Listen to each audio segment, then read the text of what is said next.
Hello everyone, welcome to Apti Plus Academy for Civil Services. It's a video on daily news and editorial analysis, which I'll be covering from the Hindu and Indian Express. The important news and editorial that would be relevant for the preparation of civil services examination will be discussed in this session. So let's get started with the news topic list. Today is 25th of May. The first important news, that is India set to triple speed of its supercomputer. We'll see the detail, the fastest computer that is there in India. Second, new tax rules on online gaming. This is with regards to the deductions of the TDS that is earned during the online gaming. Third, that is independent of judiciary is a part of basic structure. The Supreme Court has categorically noted that the lower court and high court will have to give in the part of the basic structure, and even the judiciary is an important component. Second last, that is G20 to take up effect of graft on women. And the last is an editorial, how to meet a disaster. Apart from the news and editorial discussion, at the end of this video, there will be MCQ based questions. These questions will be based on current affairs that will help you for the upcoming prelims examination. So without any further ado, let's get started. And if you're new to our channel, do not forget to subscribe Apti Plus Academy for Civil Services on YouTube. If you like this video, if you find this video informative and helpful, do press a like button. And if you're looking forward with integrated test series, we at Apti Plus have come up with the test series where 30 prelims plus 8 mains tests are there, right? This will be followed by a free mentorship. This will include the test on PYQs, current affairs, CSAT and full lab. IS Gazette magazine, which is a current affair magazine, a must read, which will be free for you.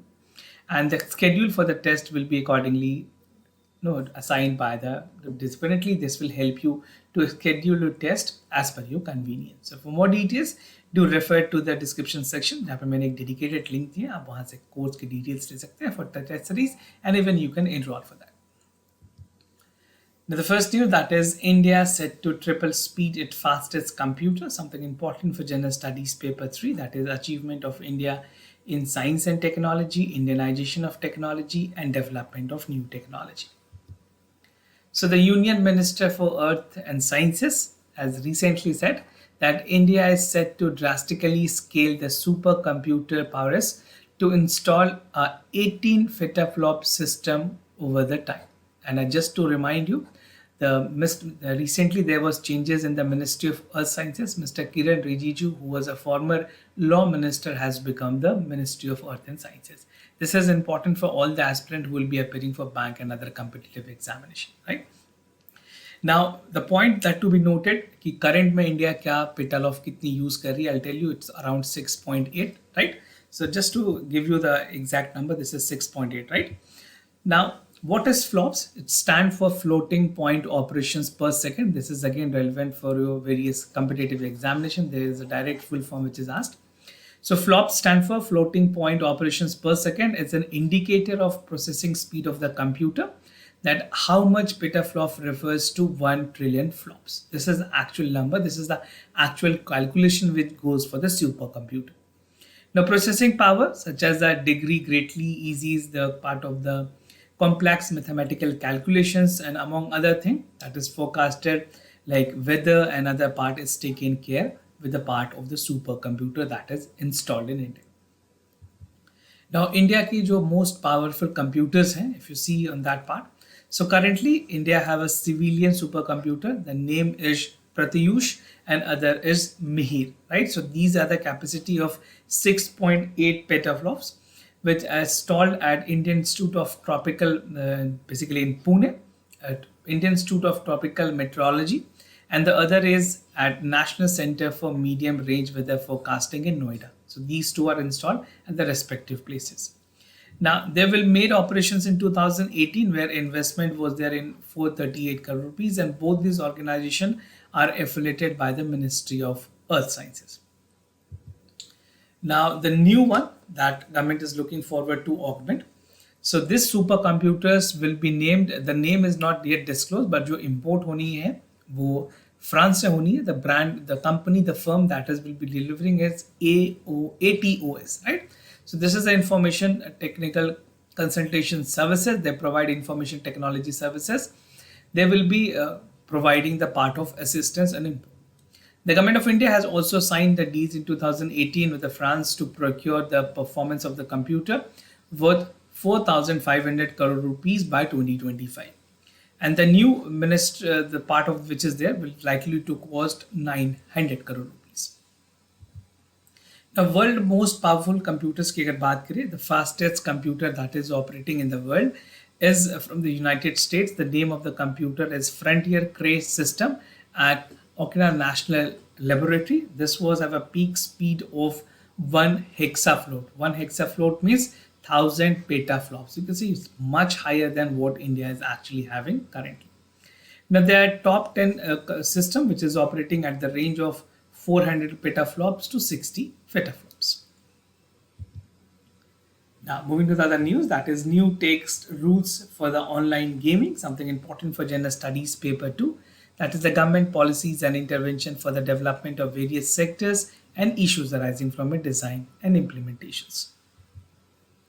So CBDT, which is a nodal office which regulates the part of direct taxes, has recently issued a set of guidelines on the online gaming platform, and it says that the platform need not deduct the TDS. TDS is a tax at sources on winning and withdrawal of an amount if it is less than 100 rupees. अगर कोई भी award 100 rupees से कम है या फिर trade में है, the online winning amount is less than 100, then there will be no TDS which will be deducted, right? So this is what the CBDT has come up with the regulation. Now the circular also said that the bonus, referral bonus and incentives that are even given by the online company to the intermediaries users, they are to be considered as a taxable deposit under the rule 133 of the income tax. So this is again something which is important specifically for the prelims examination. Now the guidelines were aimed to address the difficulties faced by the taxpayers. Now calculation of net winning की अगर बात करें, CBDT ने कहा है that rule 133 which is there, which account for including whatever name you have registered. Suppose an individual, right, that two entity who is operating with a part of the users, they are having registered in the same user and the same number. So accordingly they will make the consideration how the online gaming intermediaries are functioning. Any deposit which is there, non-tax deposit and winning of the user ID is credited and withdrawal is debited. So it's part of the credit and debit that will be again having a surplus as per the rule by 133. There are again multiple accounts for the users. Each user account shall be considered for the purpose of calculating the net winning. So net winning will be taken into consideration, and the deposit, withdrawal or the balances of the users shall have the aggregate deposit withdrawal balances of the all user accounts. TDS provisions की अगर बात करें, when it comes to online gaming, the online gaming industries has been under the lens of tax authorities for the past few couple of years. And with the aims to track the transitions, the government has inserted section 194B in the Income Tax Act or Finance Act like 2023 में, which has mandated the online gaming platform to deduct the income tax on winning the person on the user account also. Now, independence of judiciary is a part of basic structure. This is what the Supreme Court said. Important for general studies paper 2, that is structure, organization and functions of executive and judiciary. The Supreme Court has held that the independence of the district judiciary is a part of the basic structure of the constitution. And the Supreme Court in that regard has noted that access to justice will remain illusory without impartial independent judgment at the grassroots level, which has to be done from the lower court and even by the high court, right? So this is something Supreme Court has taken the cognizance, and they wanted that equal far footing should be there for the part of the lower court and high court.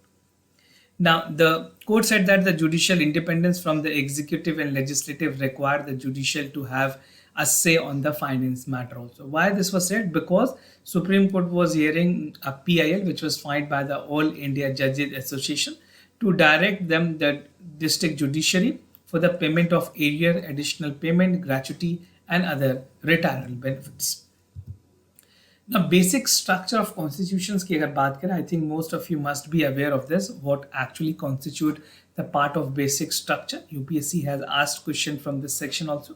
Now just to remind you, what are the section, which are the part of the constitution, basic structure: supremacy of the constitution, rule of law, independence of judiciary, doctrine of separate power, sovereign democratic republic, sovereign democratic and republic, the three entity, the parliamentary system of the government, principle of free and fair elections, and welfare state, which is categorically mentioned under DPSP. तो ये सारी चीजें जो हैं basic structure of जो constitution है उसका part है, इसको चेंज नहीं किया जा सकता. Independence of district judiciary is again very important. The independence of district judiciary must be equally the part of the basic structure of the constitution. This is what the Supreme Court has said, because the part of supremacy of the constitution is categorically mentioned, and independence of judiciary is also mentioned. Now, without impartial and independent judges, the district judiciary justice system will be an illusory for the citizen of this country. The Supreme Court noted that the district judiciary in most cases has also the court which is accessible to the litigant. तो सारे litigants पहले जो initial level of functioning court की जो 3-tier structure है, first the lower court, then the high court, and then the Supreme Court. So the lower court actually come up with the most litigants. So the power must be given to the lower court to ensure that the district judiciary is working with the full potential and the part of the basic structure of the constitution. Now moving to the other news, G20 to tackle up effect of graft on women, something important for General Studies paper 2, that is bilateral regional grouping and agreement involving India and affecting India's interest. So on India request, G20 working group has filed on the part of corruption. We'll discuss the graft on the impact of women, how the corruption is impacting the women workforce. The role of audit institution and attempt to build the consensus will be part of the definitions, where the economic offenders, such topic will be discussed. India is the currently chair of G20 and heading the meeting of G20 working group at different verticals like anti-group, tourism, and all sort of disaster resilience. Everything are taken into consideration, and this platform should be used and is being used to make people aware of the fact that what is the global challenges. The G20 working group is meeting with the focus of how G20 countries can come together and build up operational framework.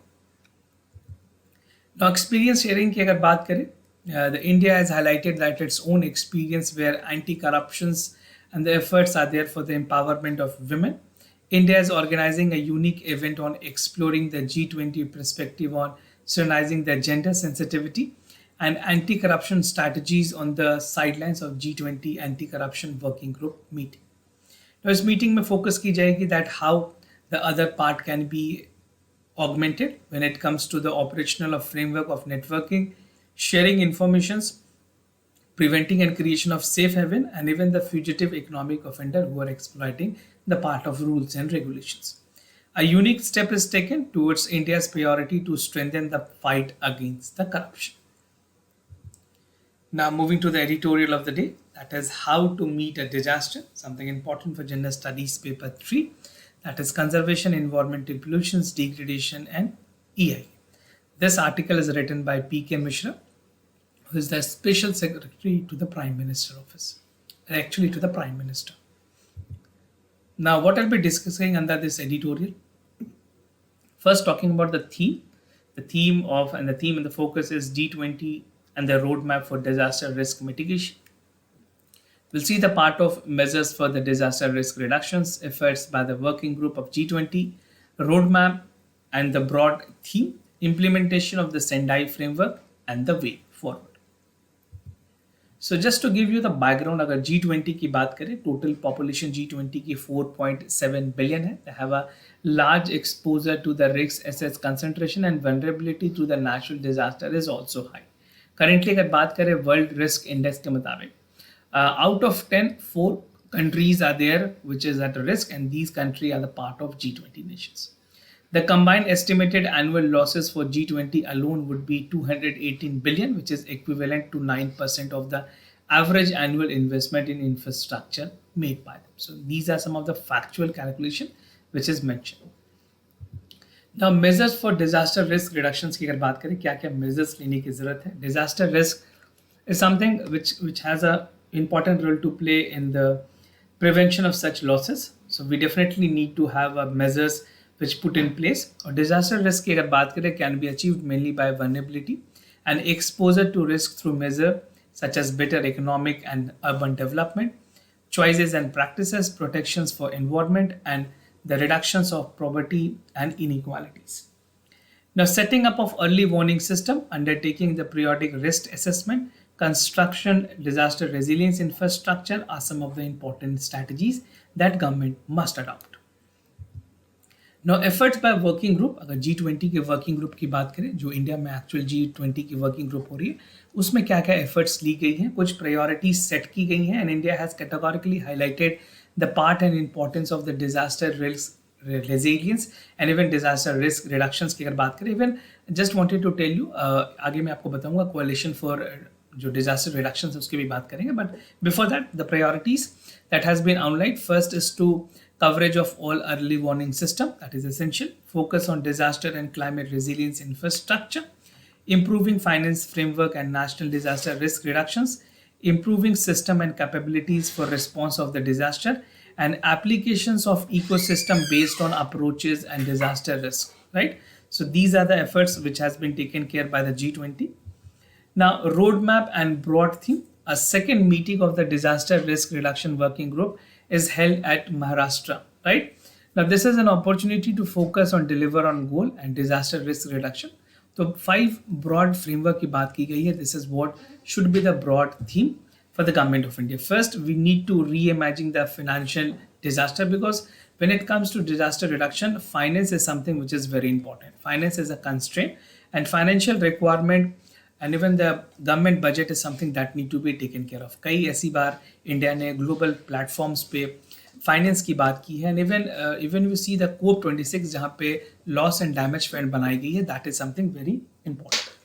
Now, innovative finance, including the creation of reserve fund dedicated to credit and tapping globally, should be explored. And with the green finances, the global financial market same can have a say on the part of the disaster finance. Now, the second important component is the differential strategies to deal with the extensive risk. किस तरह के risk हो सकते हैं? That include the losses from frequent and but model impact, intensive risk, which is like a part of the high intensive, and workout, right? So the third is about the work meaningful conservation on the risk reductions, climate change adaptations, and other vital components. Now, fourth is access to early warning system that should be treated with the global goods. Population, irrespective of economic strength, having reliability access to cyclone and early warning system. So early warning system is again something very important that has to be installed in the part where things are taken care properly, and India is making its best possible effort to do so. Finally, we have a disaster risk reduction as a multi-tied and multi-sectors efforts. Implementation of the Sendai framework is again important. Recently, a high-level meeting was there where the General Assembly has looked into the midterm implementation of the Sendai framework, and disaster risk reduction was set up for 2015 and 30 in New York, which mentioned the importance of the implementation of the Sendai framework. The coalition for disaster resilience infrastructure was again the priority which India already has advocated for, and with India and United States as the current chair. The creation for new work stream under G20 is effective on the part of Prime Minister commitment to the disaster risk preparedness. Now, the way forward, G20 provides a broader platform to the part of the global goal when it comes to disaster reductions and perspective that G20 working group will be taking care of. The working group on disaster risk reduction is an opportunity for G20 to take a lead and implement the Sendai framework over the next 7 years. Now, moving ahead with the MCQ questions of the day, before I proceed, just to tell you the answer of yesterday's questions. For first question, the correct option is C. For second question, the correct option is D. Today's MCQ for practice is about the National Center for Good Governance. Is an autonomous institution under the Department of Administrative and Public Grievances, Ministry of Public Grievances and Pension. It is governed by the governing body under the chairmanship of Cabinet Secretary. Now, consider the statement about Vagir. It's a superior strength features like advanced custody observation technique. The first submarine was commissioned in 2017. So you have to check for the correct option, which among the following is correct. So this was all about for the daily news and editorial analysis, followed by the MCQ questions. If you have any other concern, you can reach out to us. We'll be more than happy to assist you. For time being, I'm signing off. Thank you so much for watching this video.